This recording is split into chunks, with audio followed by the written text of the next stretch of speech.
पक्षाच्या वतीने ठरवलं ते ओबीसी सेलचे माझे बंधू अध्यक्ष राजापूरकर भैया, या ठिकाणी उपस्थित असलेले संजू भाऊ, बबलू भैया, गोंगडे दादा, उपस्थित सर्व मान्यवर मंडळी, देशमुख साहेब, जास्त वेळ घेणार नाही कारण मान्यवरांना बऱ्याचशा लोकांना बोलायचं आहे। मला प्रश्न असा पडला होता येताना आज की आज मी बोलू काय। मी मराठवाड्याची मुलगी आहे जानकर साहेब, तुम्ही पश्चिम महाराष्ट्राचे आहेत, मान खटावचे आहेत आणि दानवे साहेब नाव विसरलं मी माफी मागते। आणि मला नेहमी वाटतं की माझ्या मराठवाड्यामध्ये जे काही चाललेलं आहे, माझ्या मराठवाड्यामध्ये ही मराठवाडा म्हणजे संतांची भूमी आहे ना, इतके संत या मराठवाड्यामध्ये होऊन गेले आणि या मागच्या 2 वर्षापासून जे काही मी अनुभवते एक तरुण मुलगी म्हणून, या व्यासपीठावर उपस्थित असलेले, व्यासपीठाच्या समोर असलेले सगळ्यांच्या मनामध्ये हे येतच। परंतु मला आज या ठिकाणी बोलायचंय, आज तुम्ही दानवे साहेब म्हणालात की आम्हाला फटका बसला, आम्हाला मतं नाही मिळाली, हे कशामुळे झालंय, हे कोणामुळे झालंय? ही जी मंडल यात्रा आहे, हे नाव आहे मंडल, मंडलचा अर्थ काय आहे, हे कोणासाठी काढलं होतं? 1990 ला या देशाचे पंतप्रधान व्हीपी सिंग साहेब होते, त्यांना वाटलं भैया साहेब की देशामध्ये जो ओबीसी समाज आहे, ओबीसी समाज म्हणजे कोण, 465 जातीचं तुम्ही सांगितलं, त्यातल्या काही ज्या मला माहिती आहेत त्या मी सांगते, लोहार आहे, सुतार आहे, कुंभार आहे, कोळी आहे, गोंधळी आहे, धनगर आहे, वंजार आहे, बंजार आहे आणि मुस्लिम समाजातल्या सुद्धा 35 जाती त्याच्यामध्ये समाविष्ट आहेत। या लोकांना आरक्षण नकोय? हे गरीब नाहीत का हे सगळे श्रीमंत झालेत? वारंवार मराठवाड्यामध्ये आणि राज्यामध्ये हे जे ध्रुवीकरण चाललेलं आहे की ओबीसी लोक आता ते गरीब राहिलेले नाहीत, त्यामुळे आता त्यांना सुद्धा थोडं बाजूला काढून आम्हाला सुद्धा संधी मिळावी। मी कुणाच्या संधीच्या विरोधात बोलत नाही।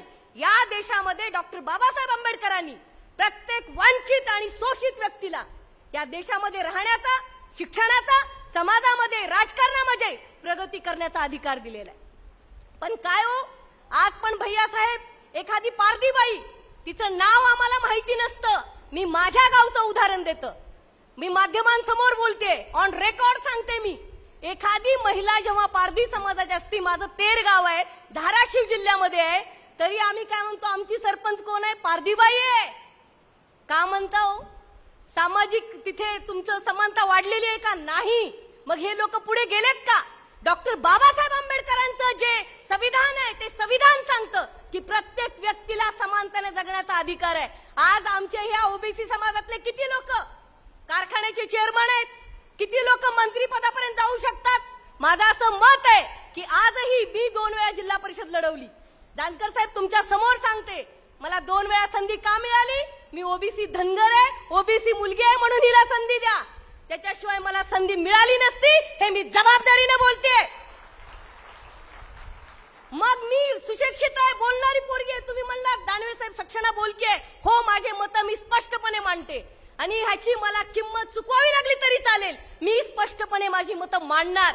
आज मला सांगा, या लोकांना जर तुम्ही संधी नाही दिली, कोणी वंजारे असेल, कोणी बंजारे असेल, कोणी धनगर असेल, कोणी सुतार, कुंभार, लोहार, यांना संधी मिळू शकते जिल्हा परिषदची? जर तिथं दुसऱ्या व्यक्तींना संधी मिळत असेल तर मग हा भेदभाव येणाऱ्या काळात होणार आहे। माझी राजेश भैयांना विनंती आहे, भैया तुम्ही खूप काळ या राज्यांचे मंत्री राहिलेले आहात आणि नुसते मंत्री नाही, एक जबाबदार मंत्री राहिलेले आहात।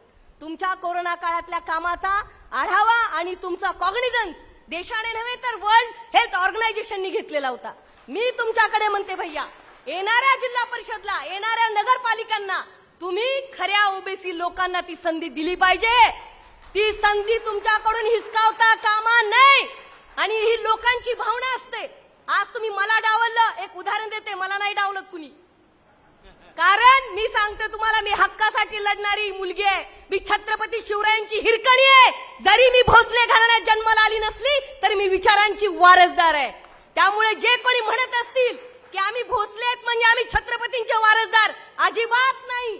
महाराष्ट्राचा 18 पगड जातीचा माणूस छत्रपती शिवरायांच्या विचारांचा वारसदार आहे आणि त्यांचा हक्क आहे।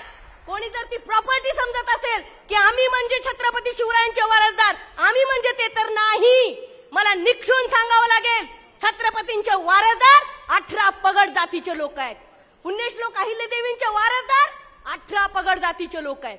फुलेंचे वारसदार, डॉक्टर बाबासाहेब आंबेडकरांचे वारसदार 18 पगड जातीचे लोक आहेत। संविधान आमचं आहे, संविधान सर्वांचं आहे, त्यामुळे येणाऱ्या काळात मराठानी संजू भाऊ मला सांगायचंय की ओबीसींच्या हक्काची आणि ओबीसीच्या खऱ्या ओबीसी लोकांच्या आरक्षणाची जतन करण्याची जबाबदारी भैयासाहेब तुम्ही असाल, जानकर साहेब असतील, दानवे साहेब असतील, आपण सगळे आहोत, त्यांनी केली पाहिजे.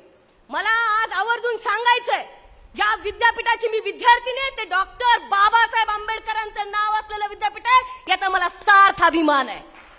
परंतु मला एक गोष्ट लक्षात येत नाही, ह्या विद्यापीठाचा जेव्हा नामविस्तार करायचा असतो तेव्हा मराठवाड्यामध्ये बळी का जातात?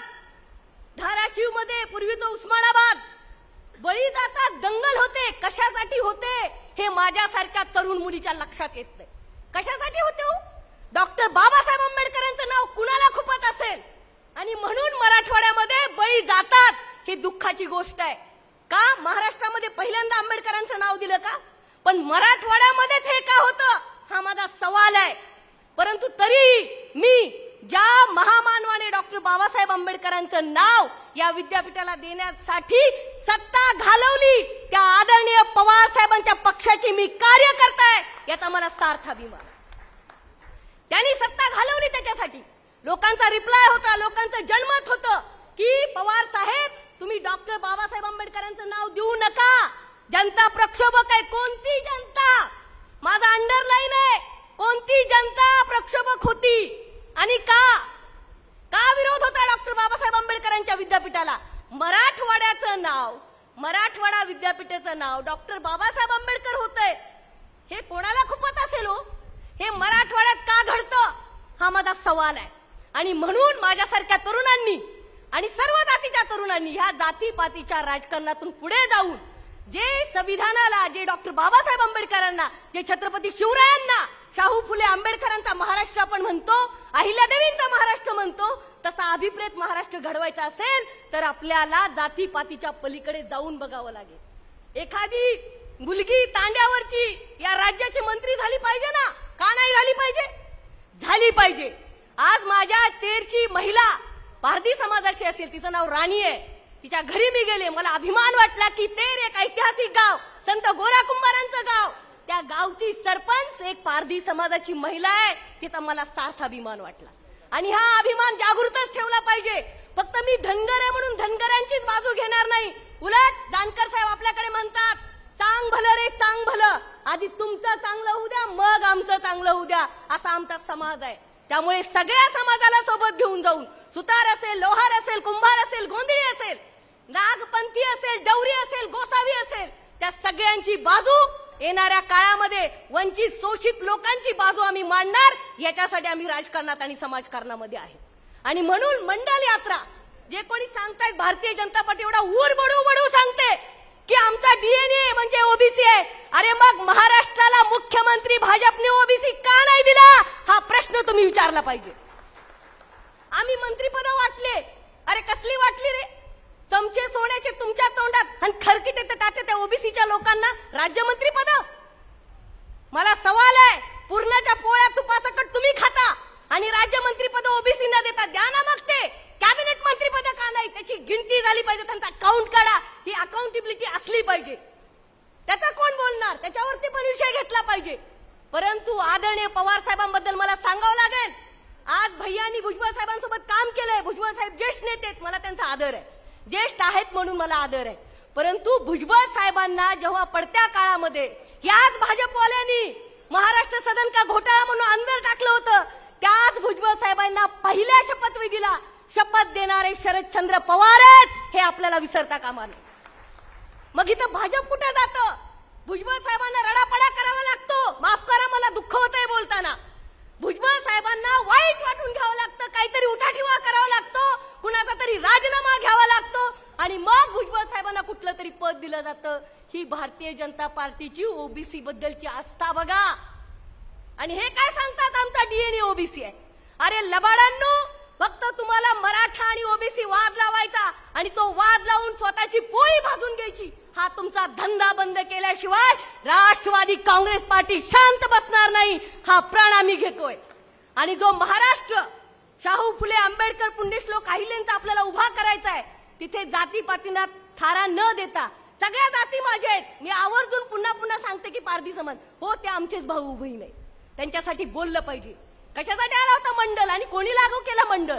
देशामध्ये मंडल आयोग जरूर व्हीपी सिंगांनी लागू केला असेल, पण देशातलं पहिलं राज्य जिथे पहिल्यांदा मंडल आयोग लागू झाला ते महाराष्ट्र, आणि त्यावेळेचे मुख्यमंत्री शरदचंद्र गोविंदराव पवार होते। हे आपल्याला सांगावं लागेल। मी आपला सगळ्यांचा अधिकचा वेळ घेणार नाही, परंतु बांधवांनो, मला तुम्हाला सांगायचं आहे, रात्र वैऱ्याची आहे। येणाऱ्या जिल्हा परिषदांना, महानगरपालिकांना खऱ्या ओबीसी लोकांना उभारण्याची संधी मिळावी अशी मला आशा आहे, आणि त्या प्रत्येक माणसाने, प्रत्येक चांगल्या नेत्याने ह्याची दखल घ्यावी की खरंच त्या माणसाला, त्या व्यक्तीला तिथे संधी मिळते का। असं होऊ नये की एखादा खरा उपाशी दुसरंच भलतंच तुपाशी, हे काही योग्य नाही। महाराष्ट्रामध्ये चालणार नाही। आम्हालाही दणदणीत इशारा द्यावा लागेल। मग जागो ओबीसी जागो, उठ ओबीसी जागा हो, आरक्षणाचा धागा हो।